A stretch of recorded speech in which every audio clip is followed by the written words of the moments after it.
Welcome to Unleashed, the show that explores how to thrive as an independent professional. Unleashed is produced by Umbrex, which connects you with the world's top independent management consultants. I'm your host, Will Bachman. I am so pleased to have with us today Dr. Nayla Bahri, who got her PhD studying how different people recovered from the last recession in 2008. And Nayla was a guest on the show on episode 97, and that remains one of the top 5 downloads of all the episodes we've done. So also, if you love this episode, check out 97 as well. Nayla, it is great to have you today. I'm really glad to be back. I wish it was under different circumstances, of course, but I'm happy to be back on the show and talking with you about how to make sense of this period of time and how it might impact our jobs and what we can do about it. Thank you, Nayla. So let's start with what were some of your key takeaways from studying how people responded to the last big recession that we had? If I recall correctly from the last discussion, some people actually ended up, their careers actually took off after getting laid off. Yeah, Some people talk about what happened last time. Sure. So what I did was take a look at people who'd been impacted by 2008 and 2009, and I talked to them most cases between 3 to 5 years after their layoff. And what I was interested in understanding is what people had learned from the experience and what had happened to them and why some people were having different results or different outcomes than others. And the thing I was really surprised and delighted to learn through the experience were a couple of really behaviors that people can engage in to have different kinds of results and to have a relationship with work that is different after such a traumatic event such as a layoff. And I think what that was a relief to me, because I had always thought, well, there's some people who are either luckier or they just have better attitudes and they have a well of resilience and optimism that some of us may not be lucky enough to have. And what I found in my research is that kind of behavior drives the resilience. It's not so much that resilience drives the behavior. And I loved finding that out because it put a set of tools into my hands, into the hands of a lot of people I work with that we can draw on even when things feel dismal or bleak, or we feel like we don't know where to begin. There are some steps we can begin with. So that is some of the stuff that I found. And one of the other things I kind of mentioned it in passing just now is that the people who had different kinds of outcomes really started to understand that they were in a relationship with the work that they do, and that there were going to be, like when any relationship we have in our lives, our low points, our higher points, our points where things just seem like they're steady. And that provides a source of hope, I think, but it also provides a source of agency so that we can kind of take some control over the relationship and build the kind of relationship that we want to have, which I found, and I continue to find, changes the way people come out of work trauma, whatever it looks like. Yeah, so this is really encouraging. So what would be some of the behaviors that characterize the people that actually ended up even doing better after they got laid off, and maybe contrast that? And what are some of the behaviors of the people that ended up kind of flatlining or even maybe having their career go south afterwards? Yeah. What are the differences in behavior that you found? Sure. The first thing I want to say is that when I talk about having, good outcomes, a good outcome to me is not just having a great job again.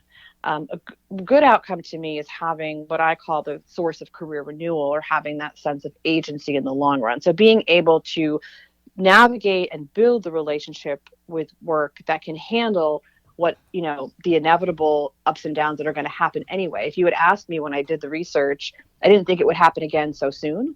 But part of what is so interesting to me is that the people who had the good results, the good outcomes, they were more capable of handling the ups and downs that happened even in the window of time in which I was working with them. So I don't define success as just having landed another great, high-paying, useful job in the world. I think about it as developing a set of capabilities to handle whatever might come next. Having confidence about the value that you add in the world, being able to talk about it and deliver it to people where they need it, having certainty about your professional identity, and then having that capacity to weather the storms that are coming, one of which we're in right now. So when I talk about the behaviors that really make a difference, they come into kind of 2 families of behavior. Some of them are what I call inner work, and some of them are called outer work.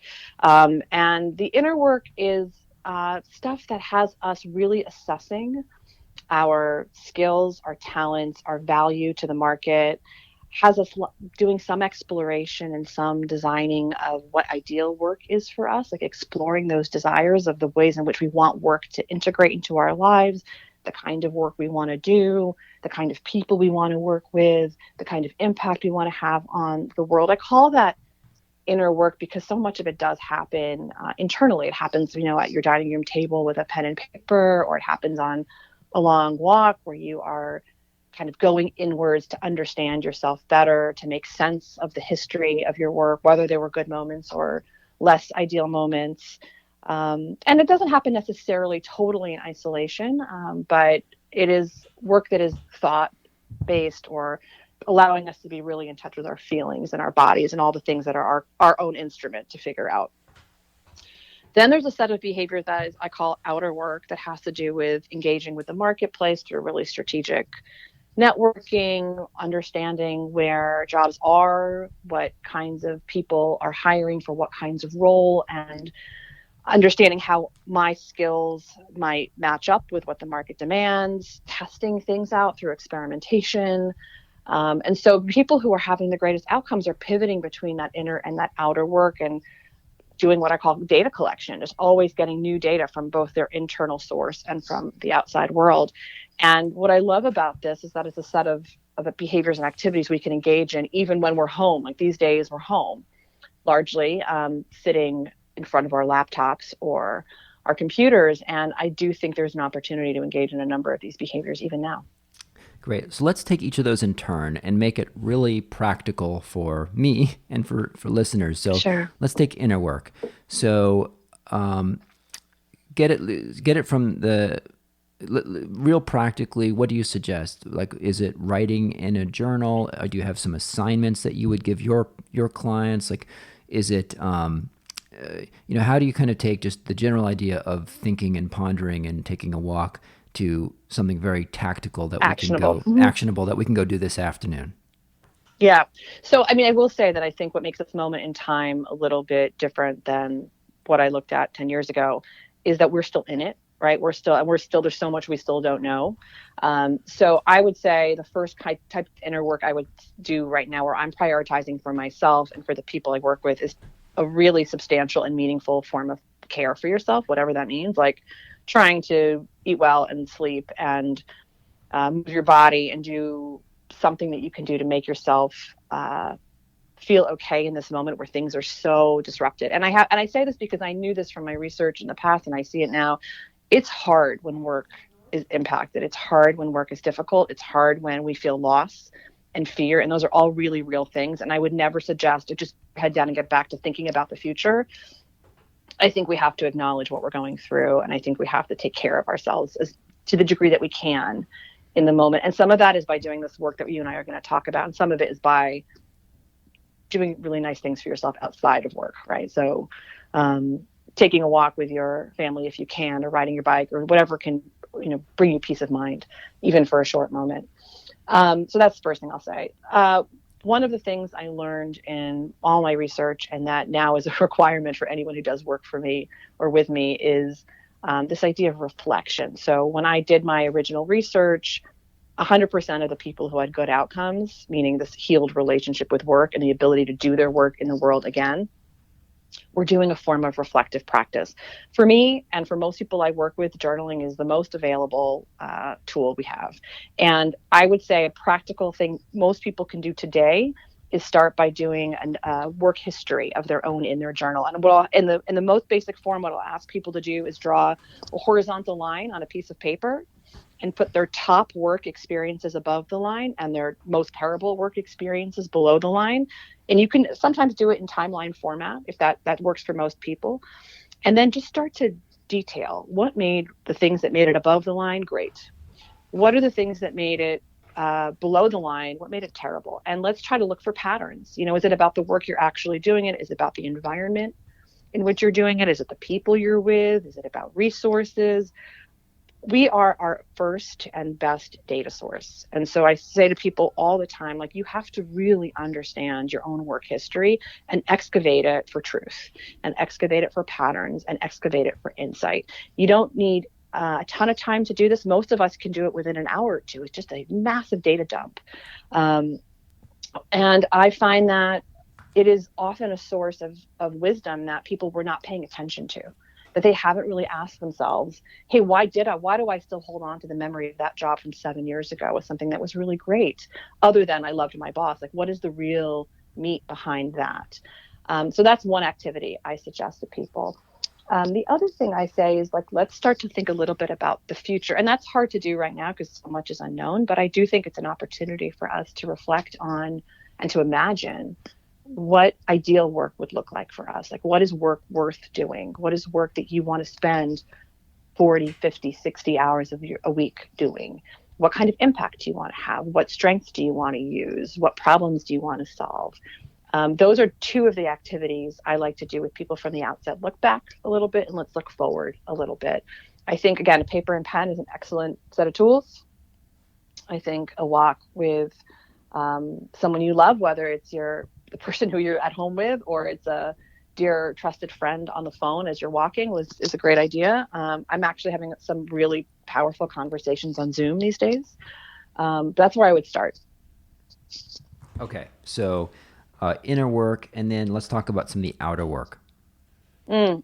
Um, let's do that, and then I want to come back to another inner work I think we should be doing right now anyway. But Oh no, outer well, work, I you can keep on inner work. Then could I keep going? yeah, Yeah, keep there's going. one more thing on inner work right now. I just finished teaching a course at the School of Public Health at Columbia, which is a very fascinating place to be these days anyway. But my very wise TA said to me, she studies actually disasters and the impact of disasters on public health. And she was encouraging all of us, students and me too, to write it down, to write down our personal narrative of this experience. And I think that is a way in which we can be doing inner work that is both restorative and healing to what we're going through right now, but also informative about where we might want to go in the future. And I'm thinking about questions for myself around, like, what is my daily experience like right now? How is it different or similar to how I was living my life prior to this? I'm thinking about what is coming very intuitively and naturally to me in terms of problem solving right now, and what I'm struggling with. Um, and because I think that starts to build for me like a personal course of study also, like, what are the things that are hard for me right now? Like, and I'll tell you, for me, like, I'm a pretty social creature. So being home alone with just my immediate family is a little hard on me. Like, I love being with my kids and my husband, of course, but I miss my friends. I miss some of the casual interactions that I might have at the library or at the coffee shop in town. And so I'm trying to figure out, okay, if work does not change for me for the next few weeks and months, how do I manage around that social need? So I think that something beyond looking at our work history and anticipating our work future, I'm also really compelled right now by the idea of looking at our present and what we're learning, what we're experiencing, because there will be payoffs in the long run for the narrative history of this moment in time. But I also think we are experiencing something so transformative that it's an opportunity to figure out what we're learning right now or what we want to learn to become better at right now. So I'm going to add that on as a piece of inner work right now. Yeah, because afterwards, 3 or 6 months from now, it'll all be so compressed. We may Yeah. remember like one high point or one low point, but you kind of forget what your experience was like day to day. Yeah. So kind of write it Yeah. down. Yeah. This unique period. Okay, cool. Yeah. So what are some Yeah. steps around the outer work? Yeah. So I normally outer work for me looks a lot like, first of all, like I already touched on investing in yourself through relationship, through so connecting through really intelligent strategic networking. I actually think this is still a great time for that. Like I just mentioned, I'm sitting in my house with the same three other people who I adore more than anything, but day in and day out. And I love having an opportunity to connect with both friends and also professional contacts right now. I think this is a really interesting time to be offering an outlet for meaningful connection through phone calls, through Zoom, through Skype, whatever your preferred tool is. I am encouraging people to continue to network. And I think one of the things I had said to you last time we spoke is that I really think of networking as forms of learning rather than forms of transactions. And I think that's different than how most of us think about or have been educated to think about networking. It's kind of like, you do this for me, I'll do that for you. I think that this and that really are around learning right now. And what I'm really enjoying and what I'm encouraging people to do are have conversations where we are exploring how we're living through this, what is showing up for us and for our organizations and our teams that is challenging, or things that are surprisingly easy and that have fallen into new habits really easily, their understanding of how their industry might be impacted, how they might be impacted. I think people want to connect, and I think this is a chance to problem solve and explore and brainstorm together. And so I think that's one of the most useful forms of outer work, even in more stable times. And I think it's particularly useful right now. So I'm telling everyone, like, make a list on a Monday or a Sunday night, make a list of 3 to 5 people you want to talk with and prepare for a conversation that will allow you guys to learn something. I like to always think about my ask and my offer in those kinds of conversations. And I encourage people to do the same thing. Like, what am I bringing to the conversation that's interesting? It could be an observation about how my organization is handling things, or what I'm curious about, and what kinds of purposeful questions do I have to engage with someone else about. And I think it meets a lot of needs we have right now. In some ways, the doors are more open now than ever, right? In terms of Yeah. both Mm-hmm. reconnecting with old friends, with family members, as well as people at other organizations. If you're still employed, and if you're connecting with kind of peers at other companies who are doing something similar. If you're the head of HR, talk to the head of HR somewhere else. Mm-hmm. If you're running operations for supply chain, what are tips and tricks someone else can share with you? And if you've lost your job, finding out what other people are doing to deal with it, or kind of, like you said, learning from others of what they're going through. Yeah. Yeah. And I find that this is also a period of time where, I mean, I'm a little bit overwhelmed by content, as I'm sure a lot of you guys are. But if I'm selective and I'm paying attention to the thinkers, the writers, the researchers that I'm really into, a lot of them are offering not just free content webinars, but I emailed someone whose mailing list I'm on, who I don't know personally, but I just wrote to her saying I really appreciated something in one of her newsletters. And she wrote back. We've been engaging in a back and forth. And I think partially she's also like, although she's a provider of so much training for other people, she's looking to connect too. And she wants to know how people like me are experiencing this and what we're thinking about and what we're hoping for as an outcome. So I agree with you, Will. I think that there's a hunger and almost like a generosity I'm seeing as a outcome of this right now. And I think we can be participating in really good conversations. I have not had one person say to me, I'm too busy right now. That's amazing. And yeah, so I think that's something for us to be thinking about. That's one form of outer work. The other thing I'm saying right now is I think this is a good time to be making work. So when I talk to people who are in job transition, we do work together to figure out what could be next for them. I usually provide them with a starting operating equation to think about how to use their time. And roughly, I start people by saying spend a third of the time you have available to job hunt applying for appropriate work. Spend about a third of the time that you have available doing really intelligent strategic networking, and spend a third of your time doing what I call making work. And I start people out with a third, a third, and a third. And I say to them, over time, you will adjust that equation to be more suitable for you, right? You might be having great results applying for jobs. You might be having great results networking. Most of us right now, I think, are going to have good results doing what I call making work, which is to produce something independent of an organization or an employer. And I say this to people who are entrepreneurs, and I say this to people who are part of organizations. Like, I think this is a great time. My coach and my friend Pam Sloan uses the expression of codifying the IP, like codifying your intellectual property or your intellectual capital. So what are the things you know how to do? How do you document them, create artifacts that reflect your knowledge? And sometimes it's for our personal benefit. It's like my own personal playbook of what I know how to do. And sometimes it's for consumption for other people, becomes part of your portfolio for how you talk about your own work and how you demonstrate your work to the world. For some people, it's like teaching other people how to do things. So if you are someone who has a skill that people need, making work means figuring out how to get it out into the world so that you can teach it. It might mean making something literal like art, or uh, food, or something that brings you joy, but leaves an artifact behind. I think that is a piece of outer work. It fits into that family of experimentation that I learned from studying people who succeeded through layoff, is designing these small prototype safe experiments where you get data back around what the market will bear, what you're really great at, what you love doing. And honestly, I think now is a good time to be doing that. It gives us agency, it gives us some personal authority over how we're spending our time, and it gives us information, which I think is critical. Well, I want to really celebrate that, what you just said, and I feel so strongly about that.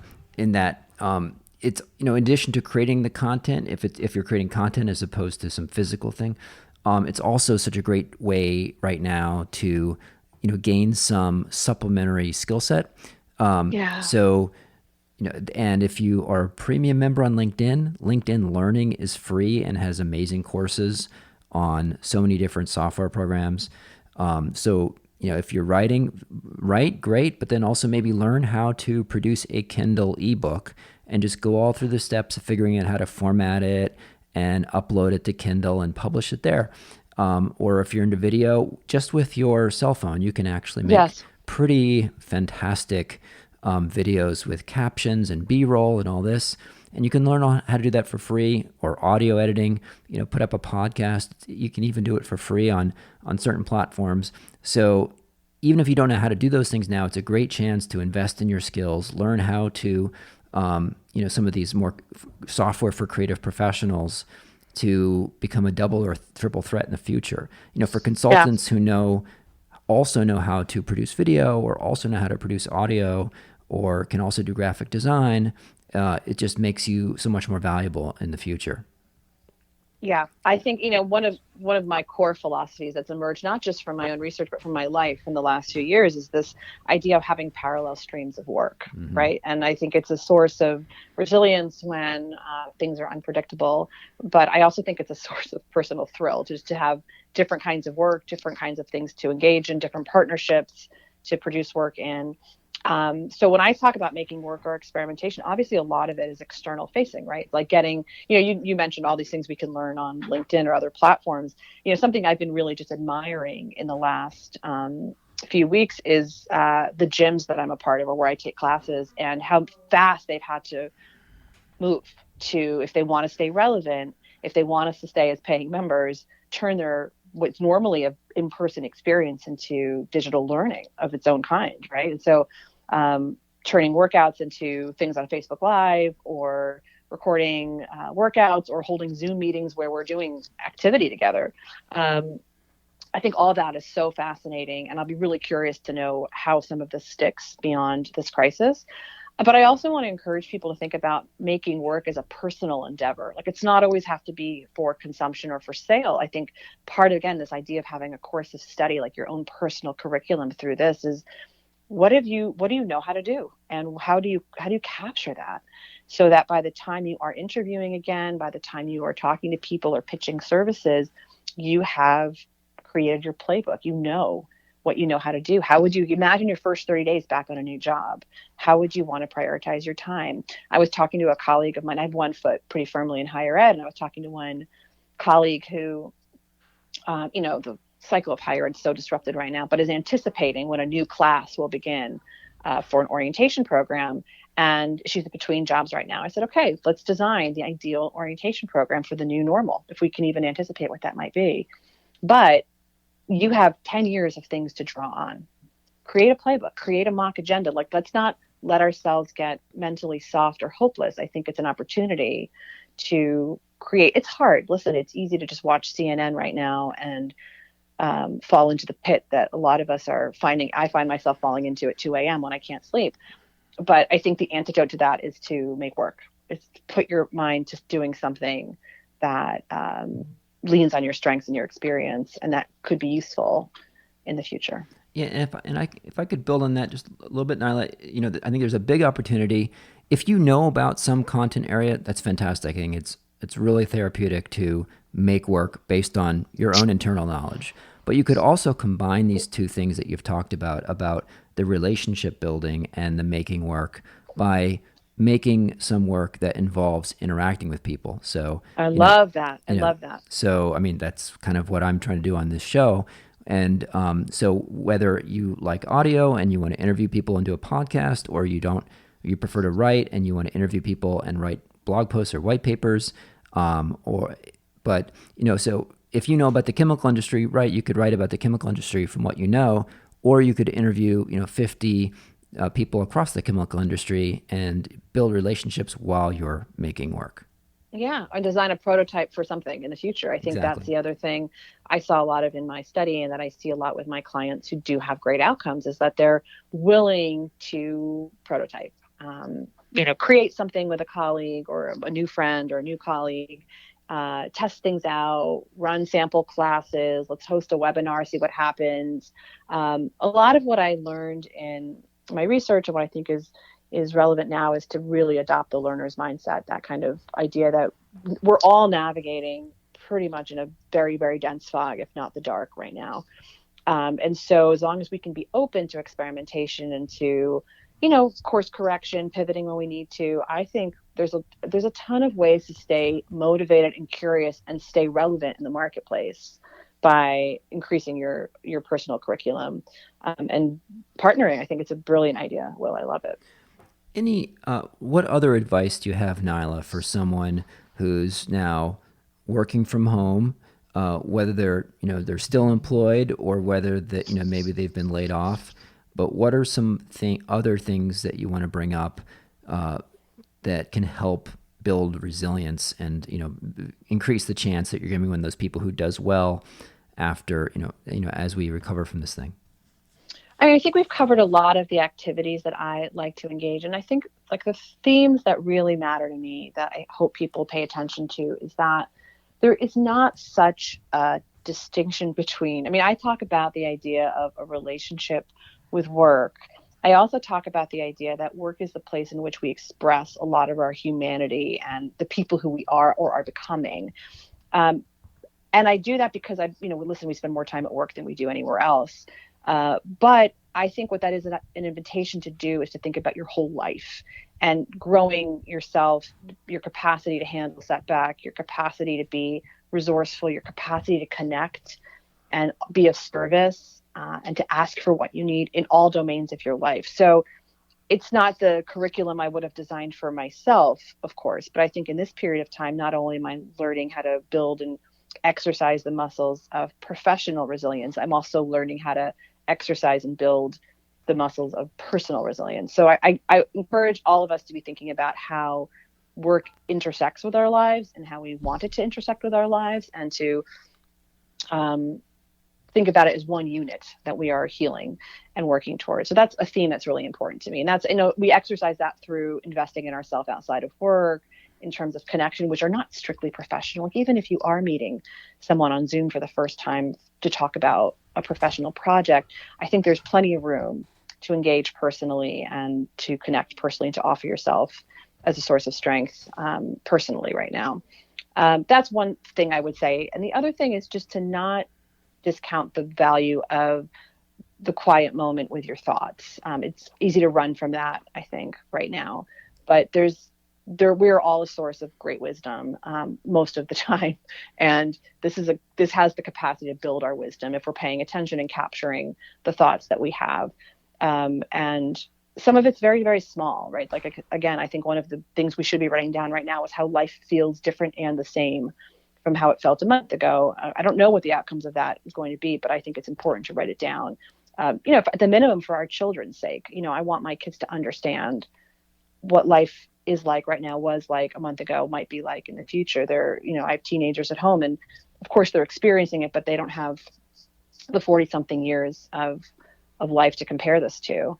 I would say there's a lot of activities we can engage in, but I think we also just need to be very, very kind to ourselves right now, because there's so much change happening, and we're in it right now.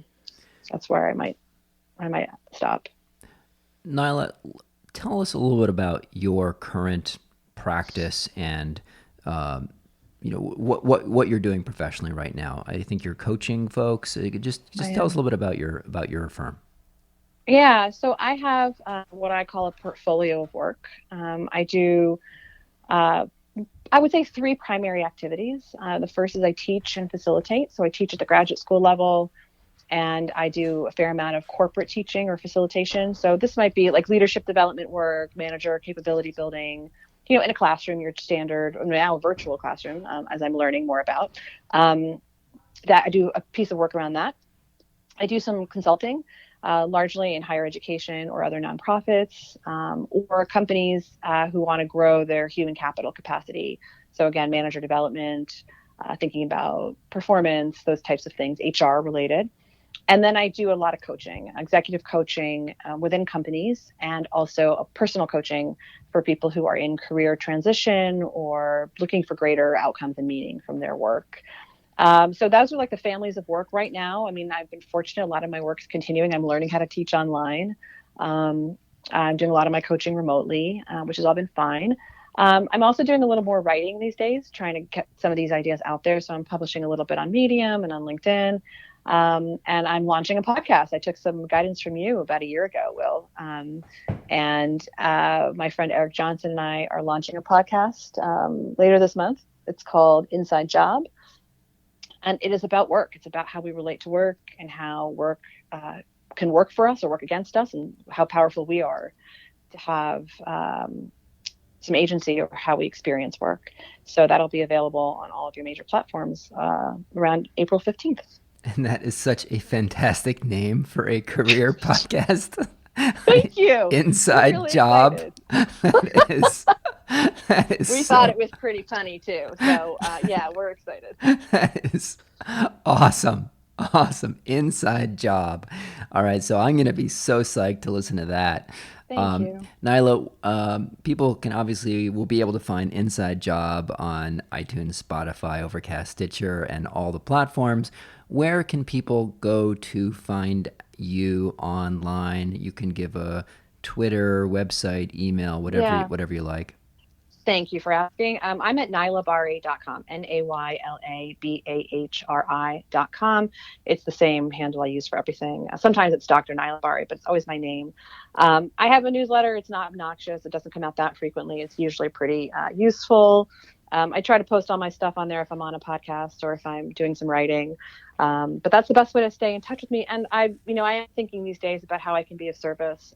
So if you have ideas or other people have ideas, I'd love to hear from people about how they're handling this period of time, what they're thinking of, if any of the ideas I offered are useful for them, if they want more. There's a worksheet on the website you can download about creating your highlight reel, which is one of the forms of reflection I have people do, which is to really think about the times in which they've been the strongest and been the most impactful in their organizations. And now is a great time to do that kind of work. So I'd love to have people download it and let me know how it goes. Wow. That is awesome. So inner work, outer work, listen for Inside Job and naylabahri.com. Those links will be in the show notes. Nyla, thank you so much for joining today. Oh, Will, thanks for having me again. And we'll be in touch.